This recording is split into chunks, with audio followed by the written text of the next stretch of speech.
Brothers లో ఆషాఢం KG sale మళ్ళీ మొదలైంది. మరెన్నో క్రేజీ ఆఫర్స్ ఖైదీ చేయండి ఆర్ఎస్ బ్రదర్స్. సినిమా ఇండస్ట్రీలోని ఆడపిల్లలు మోసపోతారు, మోసగిస్తారు అని ఇలాంటి ఈ అపోహలు ఎక్కువ అండి. అంటే నేను కూడా జర్నలిస్ట్గా మాకు వచ్చే ఫీడ్బ్యాక్ ఎక్కువగా ఈ పాయింట్ మీదే ఉంటుంది. నిజంగా అలాంటివి జరుగుతాయి అస్కేన్ గారు? నాకు తెలిసి ఎప్పుడు జరగండి. అంటే మోసపోవటం అంటే ఏంటి అంటే ఇప్పుడు ఎవరన్నా ఏమన్నా ఆశించి సినిమా ఇస్తారా? ఇప్పుడు ఆశించి సినిమా ఇస్తే వాళ్ళు అలా చేస్తారా? అంటే ఇది ఈ ఒక్క ఇండస్ట్రీలోనే ఉందా, ఇంకే ఇండస్ట్రీలో లేదా?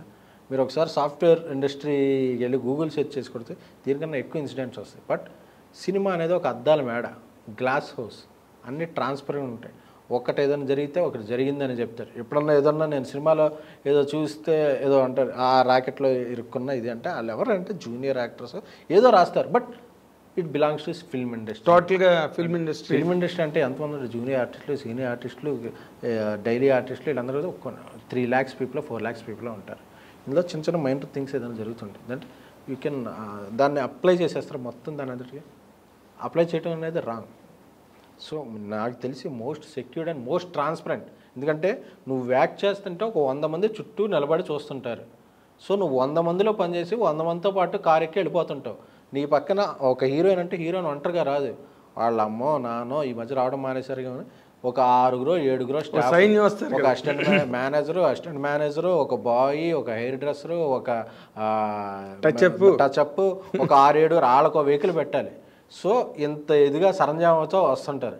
ఇందులో ఈ ఎంత దీంట్లో ఒక తప్పు జరిగే అవకాశం కానీ తప్పు అనుకునే అవకాశం కానీ చాలా చాలా చాలా తక్కువ. అవునండి. సో మనం ఏదో ఒకటి అనుకుంటాం, ఇది చేసేస్తాం. కానీ ఇండస్ట్రీ నాకు తెలిసినంత వరకు నేను అటు ఉన్నాను ఇటు ఉన్నాను. కానీ అటు జర్నలిజంలో ఉన్నాను, ఇటు ఇండస్ట్రీలో ఉన్నాను. అవునండి. 2 రకాలుగా చూసినప్పుడు చాలా మోస్ట్ సెక్యూర్డ్ ఇండస్ట్రీ. అండ్ మీ ఇది లేకుండా ఎవరో ఏమి అనరు. మీ మతిని బట్టే కదా అంటారు. మీరు ఉండే దీన్ని బట్టే ఎవరైనా బిహేవ్ బట్టే కదండి.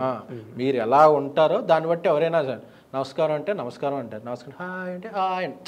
సో నీ వ్యక్తిత్వాన్ని బట్టి నీ దీన్ని బట్టి ఏదైనా ఉంటుంది. సో అలాంటివి ఉంటాయి. అలాంటి వాటి మీద ఇంకోటి సినిమా అనేది ఇన్ని కోట్లు పెట్టి తీసే సినిమా. ఇన్ని కోట్లు పెట్టేవాడికి ఒక 1000 పెట్టి దొరికితే ఇలాంటివి దొరకవా?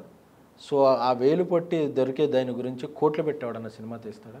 తీయడు కదా. ఆడు కోట్లు సినిమా పెట్టేవాడికి ప్రొడ్యూసర్కి ఆడికి షేక్ వస్తుంటుంది. అరే నీ అమ్మ నేను కోట్లు పెట్టాను, ఇది మళ్ళీ రిటర్న్ ఎలా వస్తుంది, దీన్ని ఎలా తీసుకురావాలి, వడ్డీలు కట్టాలి అని చెప్పి సినిమా ఇండస్ట్రీలో అందరూ కూడా చివరికి ఏదో రకంగా రెమ్యునరేషన్ తీసుకుని వెళ్తారు. హీరో, డైరెక్టర్, ఆర్టిస్టులు అందరూ కూడా చివరి రోజు మాత్రం ఆ సినిమా హిట్ అయితే ఆడికి పెట్టిన పెట్టుబడి దాని నుంచి వడ్డీలు వర్కౌట్ అవుతున్నాయి. లేకపోతే వీళ్ళందరూ లాస్ అయ్యే first person producer.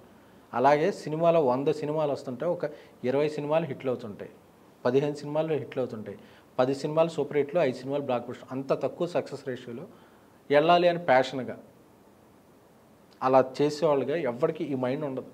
Cinema industry పేరు చెప్పుకుని ఎవడో ఒక సినిమా వచ్చి కృష్ణానగర్లో ఏదో ఒక బోర్డు పెట్టి చెప్పుకుని వెళ్ళిపోతుంటారు. కానీ సీరియల్గా సినిమా తీసేవాడికి రోజు గలగలాడుతుంటుంది.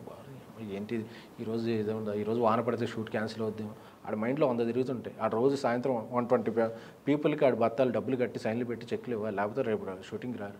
ఆడ ఇన్ని టెన్షన్స్లో ఉంటాడు కానీ ఈ అవకాశన్స్ ఉండవు. కరెక్ట్. ఇప్పుడు నార్మల్గా మనం ఇందాక అనుకున్నట్టుగా ఇప్పుడు వైష్ణవ్ని సెలెక్ట్ చేసినప్పుడు ఇది మామూలు జనరల్ రెగ్యులర్ కేటగిరీ సినిమా అయితే కాదు.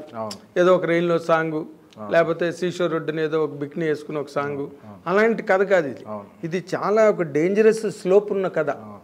దీనిలో ఆ సీను, ఆ కమిట్ అయిన బెడ్రూమ్ సీను, అవన్నీ కూడా ఇవన్నీ ఎలా ఒప్పించారండి? వాళ్ళ మదర్, వాళ్ళ ఫాదర్, వాళ్ళందరినీ మీరు ఎలాగ యాక్సెప్ట్ చేసి? నేను చెప్పాను, అమ్మాయి నాకు ఫస్ట్ ఒప్పుకోవాలా. నేను రాజేష్ చెప్పి నేను ఇదిలో లిప్ లాక్లో అవి ఉంటే చేయనండి అని వెళ్ళిపోయాను. చేయనంటే వెళ్ళిపోతే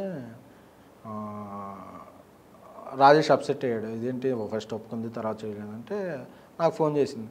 అవన్నీ లేకుండా సినిమా చేయించా అండి, ఇలా చీట్ చేసి సినిమా చేయించా, సీజీలో ఇవన్నీ జరగవు కానీ ఒకసారి మళ్ళీ కదినో మొత్తం అని చెప్తే మొత్తం 2.5 hours ఉంది. ఇన్నేసి తనే ఇంత ఇంటెన్స్ ఉంది, దీని మీదే సినిమా ఆధారపడి ఉంది, అది తీయలేము, ఆలోచించుకో అంటే ఆలోచించుకుంటే కొన్ని గ్యాప్స్ కావాలి, టైమ్స్ కావాలి. ఆ తర్వాత నన్ను వచ్చి అడిగింది, నేను ఈ సినిమా వల్ల నాకేమైనా డ్యామేజ్ అయితే, తర్వాత సినిమాలు రాకపోతే, తర్వాత నేనేదో స్లీజ్ దీంట్లో పడిపోయి నన్ను సినిమాలు పెట్టి తీయకపోతే నా కెరీర్ ఏంటి అని నువ్వు అసలు అది మర్చిపో. నువ్వు ఈ సినిమా చేయి, నీ ఫస్ట్ 3 సినిమాలు నేనే తీస్తా, ఈ సినిమా హిట్ అయినా నేనే తీస్తా, ఫ్లాప్ అయినా నేనే తీస్తా. ఆ 3 అగ్రిమెంట్ మీద పెడతా. అగ్రిమెంట్ మీద పెట్టి నేను నీకు ఇస్తున్నా. ఈ ఇండస్ట్రీలో ఏ ప్రొడ్యూసరు నీ సినిమాకి నువ్వు వచ్చిన బ్యాక్గ్రౌండ్కి ఏమవుద్దో తెలియకుండా ఇది చేయడు. బట్ నేను కంటెంట్ నమ్ముతున్నా. రాజేష్ నీ పెర్ఫార్మెన్స్ నువ్వు బాగుంటావని నమ్ముతున్నాడు దీనికి. సో నేను అతన్ని నమ్ముతున్నా, కంటెంట్ నమ్ముతున్నా. నీకు తప్పే జరగదు, నీకు అలాంటి ఇది రాదు. నీకు పేరు రాకపోయినా, పేరు వచ్చినా కూడా, అంటే 2 నీకు పేరు రాకపోయినా పేరు వచ్చినా కూడా నీ ఫస్ట్ 3 సినిమాలు నేనే తీస్తాను అగ్రిమెంట్ చేసి మరీ ఇచ్చా అమ్మాయికి. అది దీనికి ఎన్నాళ్ళు పట్టిందండి ఇలాంటి ఈ అమ్మాయితో? అదొక 2 వీక్స్ పట్టింది. 2 వీక్స్ పట్టింది. సో మీరు ఎక్కడైనా ప్రతి చోట కాలయాపన, dilly dallying, to be or not to be situation, ఇదే కదండి. కాదు, దీని వెనకాతలు మిమ్మల్ని మోటివేట్ చేసిన పర్సన్ ఎవరు సార్? ఇప్పుడు నార్మల్గా ఇప్పుడు మీరు పడతారు, ఒకరోజు అనుకున్నది జరగదు, ఒకరోజు అన్న మాటలు రెండో రోజు ఉండవు, ఒకరోజు తీసిన షూటింగ్ ఒక చీటింగ్ అయిపోతుంది, ఒకరోజు షూటింగ్. వీటన్నిటి వెనకతల when you lose your nerve, when you lose your spirit, వెనకతలు ఎవరో ఒకరు మిమ్మల్ని నడిపించిన వాళ్ళు ఉండాలిగా. పర్లేదు ఎస్కేయండి, డోంట్ వరీ, ముందుకెళ్ళు అని అన్నవాళ్ళు ఉన్నారా? డైరెక్ట్ మారుతి గారు నన్ను నమ్మాడు. ఎందుకంటే తనకి ఏంటంటే తను మారుతి టాకీస్ అని పెట్టి సినిమాలు అప్కమింగ్ వాళ్ళందరికీ ఛాన్సులు ఇచ్చేవాడు. ఆ సినిమాలు సరిగ్గా ఆడే కాదు, ఎందుకంటే వాళ్ళ ఛాన్సులు మిస్యూజ్ చేసుకునేవాళ్ళు, సరిగ్గా తీసేవాళ్ళు కాదు. ఆయన అదే నాకు ఒకళ్ళు ఛాన్స్ ఇవ్వడం బట్టి ఇలా వచ్చారు, నేను ఇస్తుంటే వీళ్ళు యూటిలైజ్ చేసుకోవడం బాధ. అప్పుడు చెప్పా, డరే నువ్వు సినిమాలు తీయకు, నేను తీస్తా, మన ఇద్దరం కలిపి బ్యానర్ పెడదాం, నేను తీస్తాను, నన్ను నమ్ము. ఎందుకంటే నువ్వు క్రియేటర్, డైలీ ఒకడు ఇది ఒక గాడిద పని ప్రొడ్యూసర్ అనేది, రోజు ఇలా చూసుకుంటే కానీ అవో. సో నాకు వదిలేసే అని చెప్తే we started mass movie makers. ఈ బ్యానర్ పెట్టి తనకు మాటిచ్చా. బ్యానర్లో తను ఎంత పెద్ద డైరెక్టర్ అయినా నేను ప్రొడక్షన్లో ఇంత పెద్ద హిట్ రాలేదని తనకు ఇది ఉండేది. నేను తీస్తా, మన ఇద్దరం కలిపి తీద్దాం అని చెప్పి ఆ బరువు నా నెత్తి మీద తీసుకుని ఆహాలో 3 రోజెస్ అనే వెబ్ సిరీస్ తీసాం, అది మంచి హిట్ అయింది. అలాగే బేబీ తీసాం, అది మంచి హిట్ అయింది. సో నాకు ఈ ప్రాసెస్లో ఏమన్నా మారుతి దగ్గర షేర్ చేసుకున్నాను. అలాగే నా ఎక్స్టెండెడ్ ఫ్రెండ్స్ బన్నీవాస్ అయితే ఏంటి, యువి వంశీ, వాళ్ళతో షేర్ చేసుకున్నాను. అరవింద్ గారితో అప్పుడప్పుడు, బట్ ఆయన దాకా వెళ్ళాం, ఎందుకంటే ఆయనతో ప్రాబ్లం చెప్పామంటే ప్రాబ్లం వచ్చిందా అని మళ్ళీ ఏమంటారని తెలియదు. సో వీళ్ళతో ఎక్కువ షేర్ చేసుకున్నామండి. అంటే మీరు అరవింద్ గారు మీకు ఎప్పుడైనా అలాంటి అంటే ఒక ప్రాబ్లం ఏమైనా ప్రాబ్లం ఏం కాదు, అరవింద్ గారు అనేవాడు గాడ్ ఫాదర్. ఆయన దగ్గరికి వెళ్ళి ఏమైనా మంచి విషయాలే చెప్తా నేను.